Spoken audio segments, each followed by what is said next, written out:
We're speaking about the month of Elul, the month that we are mamish in the midst of this month, halfway through this month. I'd like to raise two very basic questions about Elul, and through answering these questions, perhaps to come away with some type of practical mindset and practical applications and how we can prepare ourselves as Rosh Hashanah and Yom Kippur draw closer. The first question is a very important question. The Sefer Imrei Chaim, Rav Chaim Kamil, notes in source number 1 that Yemei Elul heim hayamim hamyuchadim lavodat hatshuva. This is a time period where we know we're more immersed and sensitive to the aspect of tshuva. And the Mishnah Berurah writes, in the name of our rabbis, Shebiyamim elu hatshuva mekubelet liyot libo karov el dodo b'tshuva vaz dodo karov lo lekabel tshuvata me'ahava. There's a reciprocal relationship of love at this particular time. And therefore, notes Imrei Chaim, v'hinei minhag ha'olam l'dakdek b'mitzvot v'lizaher ma'avonot b'chodesh Elul yoter mishar shar yimos hashana. We're more careful in this month to be more meticulous about the mitzvah observance that we do. We're more careful in our relationship between man and God as well as between man and man. Especially during Aseret Yimei Tshuva, as it's brought down in the Torah, that a person who normally doesn't so specific about eating bread will only eat Pas Yisrael, and other types of chumras that we have at this period of time. So we find, says Imrei Chaim, that during the month of Elul, in particular during Aseret Yimei Tshuva, we are on what's called best behavior. And the question that he asks in bed is, V'tzarech biur, ma pesher hanaga hazu?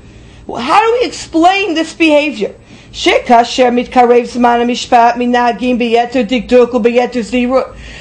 that the judgment's coming, we act more stringent, we act better.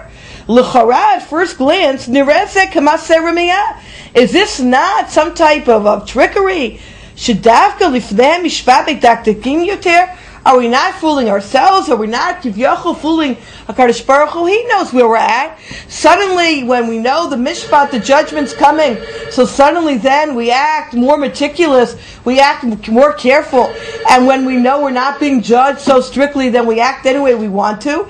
This seems to go against the grain of what we speak about in terms of a defining mark of a yid, is honesty. We know in Malachi, in source number 2, that one of the descriptions of the Levim, of Torah's emes ha'isa b'fihu, v'avla lo nimsa b'sfatav, b'shalom u'b'mishur halach iti v'rabim heishiv mavon.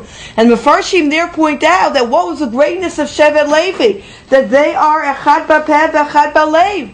That what they say in their mouth, they do with their hearts, it's one and the same. So how can we honestly suddenly better our performance and stand before the judgment pretending we are someone who we're not? Is this not a whole charade? How do we explain this? That's question number 1. Question number 2 is to try to understand the mood of this particular time. We know it seems to be almost like two moods running through this time. Whether it's specifically Rosh Hashanah in source number 4, where we don't sing Shira, because as Chazal say, the Sifrei Chaim and the Sifrei Mesim, the book of life and the book of death are open. Is this a time to sing Shira? Is this a time to sing praise? And yet, on the other hand, Rosh Hashanah is a Yantif. It's a time where we eat nice food, we dress in nice clothes. So it's almost as if we have two different themes, this yira, this awe, this fear, and at the same time a certain simchas yantiv. How do we reconcile this? And this is what Rabbi Roberts in Timeless Season to ask, where he speaks about our sages in 5 of old referred to the sentence in Shir HaShirim that reads, Ani l'dodi v'dodi li, and point out that 4 opening letters compose the word Elul. The observation is correct, but the link with the month of Elul is obscure. The subject matter of Shir HaShirim is the ardent relationship between Hashem and the Jewish people, whereas Elul is a period of meditation and apprehension and advance of the days of awe. What therefore is their connection? Is this a time of love and a time of union, or is this a time where it's more of a time of distance, more of a time of fear? How are we to reconcile this? These two questions Why do we act in a way that's really not a reflection of who we really are, just because we know judgment is coming? And two, what is the mindset, what's the mood of the time? Is it one of joy? Is it one of apprehension?